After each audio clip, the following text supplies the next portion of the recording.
The Dr. Marty McCary, who's a friend and a colleague of mine, he and I, we were in constant communication all throughout the COVID pandemic. And one of the things that I was extremely concerned about was the COVID vaccine in kids. Obviously, I'm a physician, but I'm also a mom of three. And one thing that I was really concerned about was, obviously, we saw that the risk in kids, specifically healthy kids, was very low. But what we did see were those rare cases of MIS-C, or those inflammatory conditions that happened after the fact from the virus.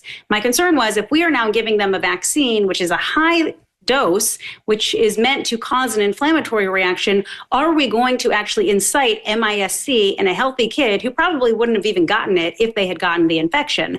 And so he and I went back and forth with this for a while. We even co-published an article together in the New England Journal of Wall Street Journal. Sorry, it's been a long day. Wall Street Journal, essentially breaking down the risks of a COVID infection in a kid as well as the vaccine risks in the kid. And from what I saw was the risk was so low from a COVID infection. The risk was still low from the COVID vaccine, from the data that Pfizer and Moderna had given us at that time.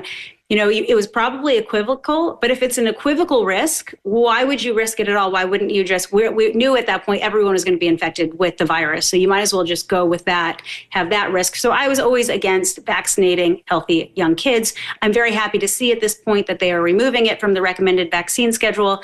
I want to talk to McCary a little bit more, and actually he's sitting down with me next week, and we're going to have an in-depth conversation about what led to the actual removal. Was it a reevaluation of the data and showing that it wasn't, it should never have been on the market to begin with? Or do they have new data that we are not privy to yet? And so that's what I want to see.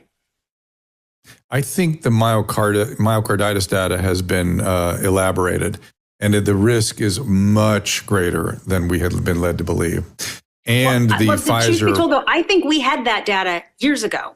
We did have that data. We had the safety signals. We had Israel that were warning us well before we even approved it in kids. So we had the data.